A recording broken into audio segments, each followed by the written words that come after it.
portas, você batia nas portas, panfletava, sei lá como é que você fazia. Cara, eu vendia a 1.000 em 92. Sabe como era o esquema? Você chamava de chaveco. 2 horas de chaveco, ia para o escritório para ligar. 2 horas eu ficava panfletando, pegava o telefone do cliente, que eu conseguia falar, do dono da loja, da casa, e aí voltava para o escritório e começava a ligar para esse pessoal. Hoje isso não funciona mais. Só que é o seguinte, cada cara que me atendia, eu dava a vida para fazer aquela venda, porque era difícil pra caramba. Eu gastei sola de sapato, eu tomei chuva, eu tomei sol, eu suei. Então, cara, quando eu tinha uma oportunidade de falar com alguém, eu não sabia se a próxima ligação ia me atender. O que eu fazia? Eu ralava para vender para esse cara. Quando eu falo que o lead acabou com o vendedor, é o seguinte, e isso eu vi nesse exemplo que eu dei para vocês. A pessoa recebendo 25 leads por dia e ela estava sempre esperando o lead perfeito. Gente, existe o lead perfeito? Tem, cara, você tem que vender para qualquer lead. O cara chegou aqui, eu vou batalhar agora, eu não me esforço mais. Eu nem sei me comunicar com o cara. E detalhe, que me deixa louco. E aí eu vou contar aí, vou fazer um parênteses para vocês. Durante muitos anos, eu fui dono de call center. E aí esse mesmo vendedor falou assim para mim, do lead, tá? Ele foi infeliz nesse dia. Mas ninguém mais atende o telefone. Porra, cara. Então as empresas de call center tinham fechado todas. E assim, não existe isso, ninguém mais. Tudo depende da forma que você se comunica. Então eu queria deixar claro aqui, de cara, essa situação do lead, que é o seguinte. Quando eu falo que o vendedor bom morreu com a chegada do lead, não é óbvio, tem as suas exceções, mas é que o cara sempre está esperando a melhor oportunidade, o melhor lead, o lead que vai comprar. Cara, não tem o lead que vai comprar, tem o lead que você vai vender, tem o lead que você vai argumentar, tem o lead que você vai apresentar a melhor solução, tem um lead que você vai se importar com o cara, você vai gerar valor para ele, ele vai perceber que ele está pagando menos do que aquilo que você está entregando para ele. Esse é o lead. Esse lead é bom. Quando o cara percebe que eu faço esses passos que a gente discutiu aí em cima. Agora, cara, não, tem que chegar um lead bom aqui porque eu quero que chegue um lead que o cara compre de mim. Cara, não. Tem que chegar o lead que você vai vender para o cara. E às vezes a gente esquece a nossa verdadeira função. Tá? Eu estou no horário ainda? Estou tranquilo, né? Então, beleza. A gente esquece a nossa verdadeira função. Eu brinco, quando eu estou no salão de vendas, eu digo o seguinte, cara, o que o cantor faz? Canta. O que o ator faz? Atua, interpreta. E o que o vendedor faz? Vende. Às vezes a gente foge daquilo que é a raiz da nossa profissão. Cara, o vendedor ele só tem que fazer uma coisa, vender. O corretor só tem que fazer uma coisa, vender. Ivan, mas não está fácil. Gente, nunca foi fácil. Eu garanto para você que era mais difícil, eu não sei se tem alguém aí mais velho, que era muito mais difícil quando você saía no sol, na chuva, batia nas casas, nos comércios, era muito mais difícil. Então não tem que é difícil. O que tem o cara quer moleza. O cara, muitas vezes, ele não quer prestar o atendimento da forma que nós falamos lá em cima. Se importar com o cara, gerar valor para esse cara, entregar mais do que ele tá recebendo. Entendeu? Essa é a sacada. Então, isso matou o vendedor. O que eu quero compartilhar com vocês é o seguinte, gente, aqui não é uma crítica, a gente é parceiro, né? Não é uma afronta, mas é uma dica. Fala, gente, é o seguinte, não tem lead fácil. Lead é lead, a gente tem que entrar e tem que vender. Eu sempre falava no salão de venda, sabe qual que é a melhor venda? É sempre a próxima. A melhor venda é sempre a próxima. Porque muitas vezes o vendedor... Às vezes a gente foge daquilo que é a raiz da nossa profissão. Cara, o vendedor ele só tem que fazer uma coisa, vender. O corretor só tem que fazer uma coisa, vender. Ivan, mas não está fácil. Gente, nunca foi fácil. Eu garanto para você que era mais difícil, eu não sei se tem alguém aí mais velho, que era muito mais difícil quando você saía no sol, na chuva, batia nas casas, nos comércios, era muito mais difícil. Então não tem que é difícil. O que tem o cara quer moleza. O cara, muitas vezes, ele não quer prestar o atendimento da forma que nós falamos lá em cima. Se importar com o cara, gerar valor para esse cara, entregar mais do que ele tá recebendo. Entendeu? Essa é a sacada. Então, isso matou o vendedor. O que eu quero compartilhar com vocês é o seguinte, gente, Aqui não é uma crítica, a gente é parceiro, né? Não é uma afronta, mas é uma dica. Fala, gente, é o seguinte, não tem lead fácil. Lead é lead, a gente tem que entrar e tem que vender. Eu sempre falava no salão de venda, sabe qual que é a melhor venda? É sempre a próxima. A melhor venda é sempre a próxima. Porque muitas vezes o vendedor hoje ele chegou lá, fez 3 seguros, o corretor. Cara, fiz 3 seguros hoje. Aí ele fica pensando, puta, eu fui muito bom nesses 3 seguros e ele não vai para a próxima. Cara, já ouviu aquela história que quando a maré tá boa, surfa essa onda, brother? Cara, você vendeu 3 hoje, são meio-dia. Vai até o final do dia que você vai vender 6. Pode ser que amanhã você venda só uma. Surfa a onda. Trabalha o lead, briga pela venda. Essa é uma dica que eu dou para vocês e que ela é fundamental para que você tenha o sucesso em vendas. Ou seja, não é esperar o cliente comprar, é entender que essa é a nossa função. Como o cantor canta, o vendedor vende. Nós vendemos para ele. Não é ele que compra de nós. Beleza? Ô, Márcio, posso fazer uma pergunta? Por favor.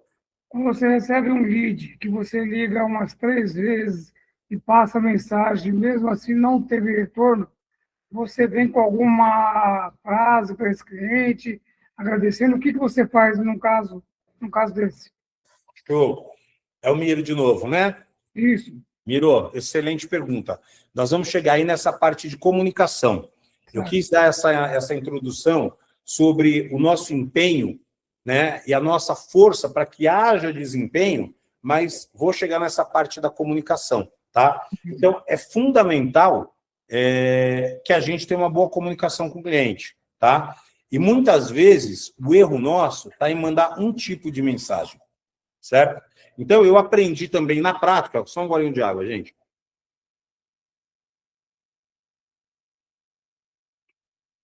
Eu aprendi também na prática, e quando eu tinha call center, eu gerava lead pra caramba. Eu fazia mais de 4.000 vendas do produto que eu tinha, tá? Então, era muito lead que tinha que ser gerado para ter esse volume de venda. E meu índice de aproveitamento era muito alto, era lá em cima. E o que eu aprendi? Volto a dizer, ninguém me contou. O que eu aprendi fazendo? Que é o seguinte, tem formas de você se comunicar com esse cliente. E, às vezes, a gente come uma bola, porque é o seguinte, olha só. Eu tenho um cliente que é visual, eu tenho um cliente que é auditivo e eu tenho um cliente que é sinestésio. Vamos traduzir isso para a venda ali do lead, ou no WhatsApp, ou no telefone. Cara, já reparou que muitas vezes cada vendedor ele tenta se adaptar a se comunicar da forma que ele gosta, da forma que ele entende que é legal. Lembra que eu falei para vocês da mulher? Pô, fui lá e resolvi o problema. Não. Não era daquele jeito que ela queria que você resolvesse. E por que acontece isso? Porque muitas vezes eu me comunico mal com os leads. Eu tenho que entender o seguinte, que eu tenho um cliente que é visual, ou seja, esse cliente precisa de uma imagem, ele precisa de um post, você precisa mandar alguma coisa para ele enxergar e a partir daí você ter uma conversa com ele.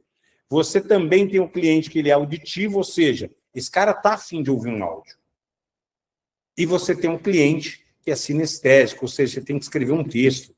Ele quer que você escreva, ele quer ler, ele quer pegar naquilo, tá? E aí, Ivan, como é que você chegou a essa conclusão? Simples, cara, fazendo 4.000 vendas por mês, entendendo onde eu errava, aprendi com os erros.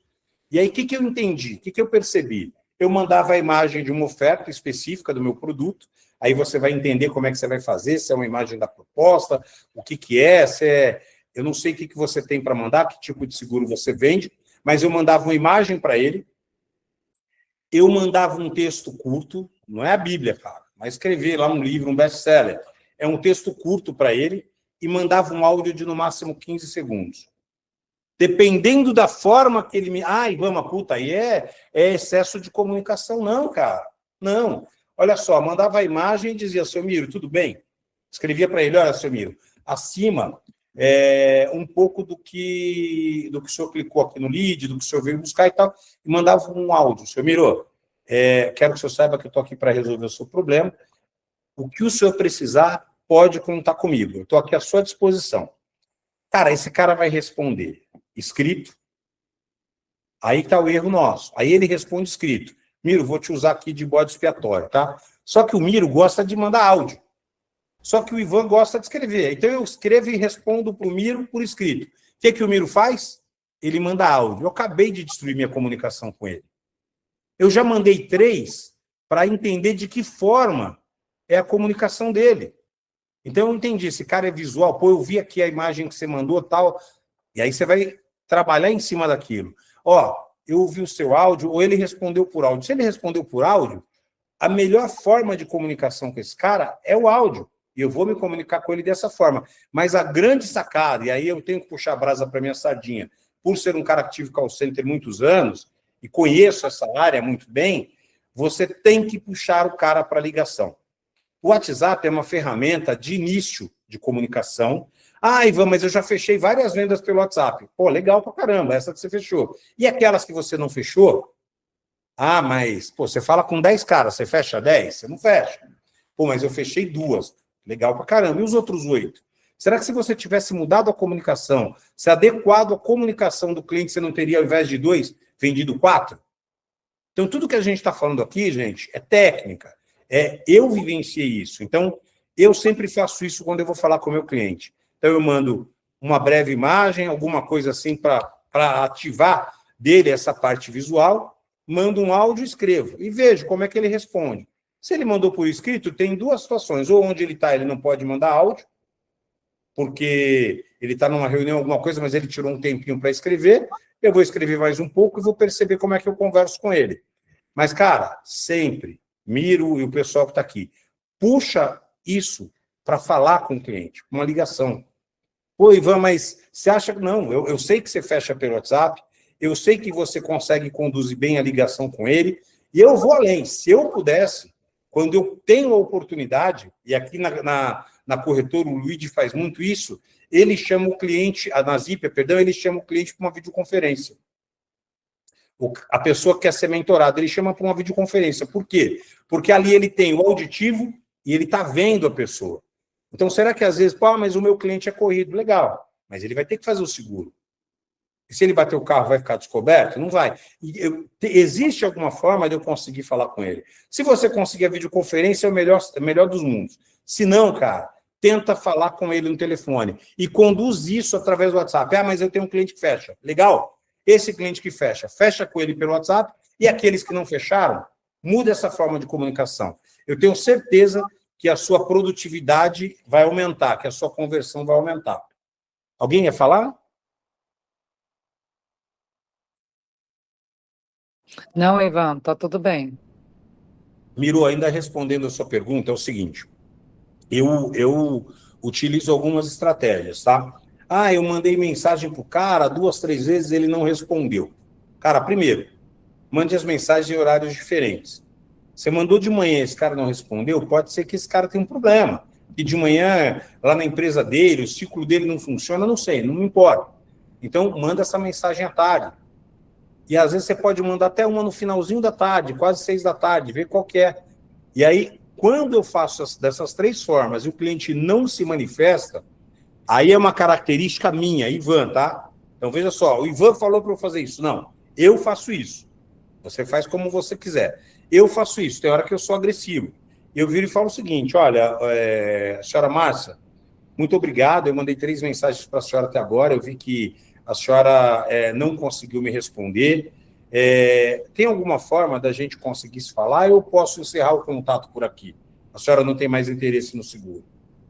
Eu falo assim, porque eu aprendi uma coisa, eu sou da velha guarda. Chega uma hora que a venda está perdida. Mas não é assim, tentei uma vez e está perdida. Mandei o WhatsApp e ele não respondeu. Cara, para mim a venda está perdida quando eu já tentei de tudo. Quando ela já está perdida, ela já está perdida. Aí eu vou para tudo ou nada. Aí é a hora que eu, Ivan, vou para tudo ou nada. Eu arrisco, eu falo, até falei isso hoje para o Axel, é a hora que eu dou all-in.